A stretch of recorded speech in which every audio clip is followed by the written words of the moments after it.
Friends, स्वागत है आपका आपके YouTube channel Sneha ma'am Hindi steno में। आज हम रामधारी खंड 1 का सेकंड डिक्टेशन करेंगे। आपका समय स्टार्ट होता है 1 सेकंड बाद। स्टार्ट। सभापति महोदय, प्रतिदिन छोटी मोटी झड़पें होती रहती हैं। हमारी फौजें बड़े उत्साह से उनके मुकाबले में खड़ी हैं। उनके हौसले बहुत ऊंचे हैं, लेकिन हमारी सरकार का भी यह कर्तव्य है कि उनके हौसलों को कभी गिरने ना दें। उन्हें हर तरह की सुविधा प्रदान की जाए जिससे उनका आत्मविश्वास बढ़े। मैं मंत्री महोदय से अनुरोध करूंगा कि सरकार अपनी नीतियों के प्रचार का काम ठीक प्रकार से अपनी फौजों से करे। उनको अच्छे हथियार दे। अनुसूचित जातियों और आदिवासी जातियों के आयुक्त ने जो अपना प्रतिवेदन प्रस्तुत किया है, उस प्रतिवेदन को देखने से यह प्रतीत होता है कि इसको तैयार करने में उन्हें बहुत परिश्रम से कार्य किया है।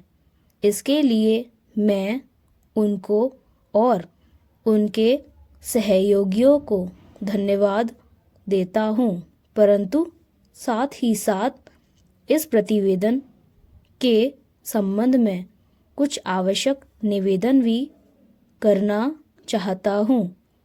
पहली बात तो यह है कि इस प्रतिवेदन को देखने से ऐसा प्रतीत होता है कि इन कार्यों के लिए जिस धन का उपयोग होता है वह 3 साधनों से उपलब्ध होता है: केंद्र सरकार द्वारा, राज्य सरकारों द्वारा और कुछ गैर सरकारी संस्थाओं द्वारा।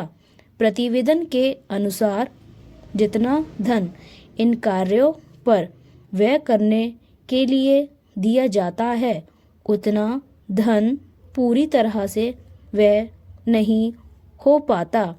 मैं यह नहीं कह सकता कि आवश्यकता से अधिक धन दिया जाता है या कार्यकर्ताओं को वह धन प्राप्त ही नहीं होता, जिसके कारण यह बिना खर्च हुए बच जाता है।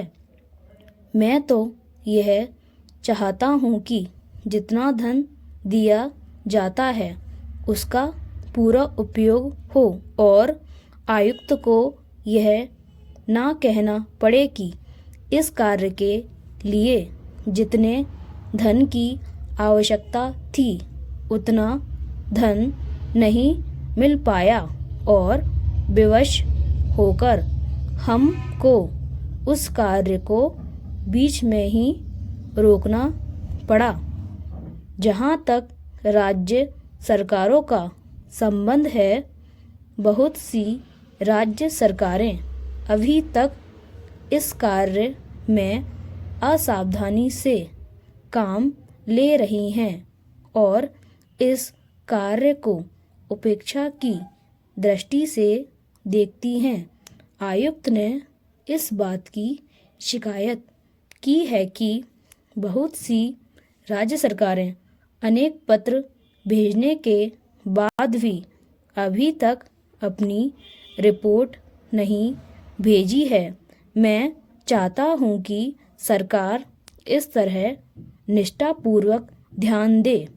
राज्य सरकारों पर दबाव डाला जाए कि वे इस दायित्व के प्रति सचेत हों और आयुक्त को उनके कार्य में पूरा सहयोग प्रदान करें। Thank you.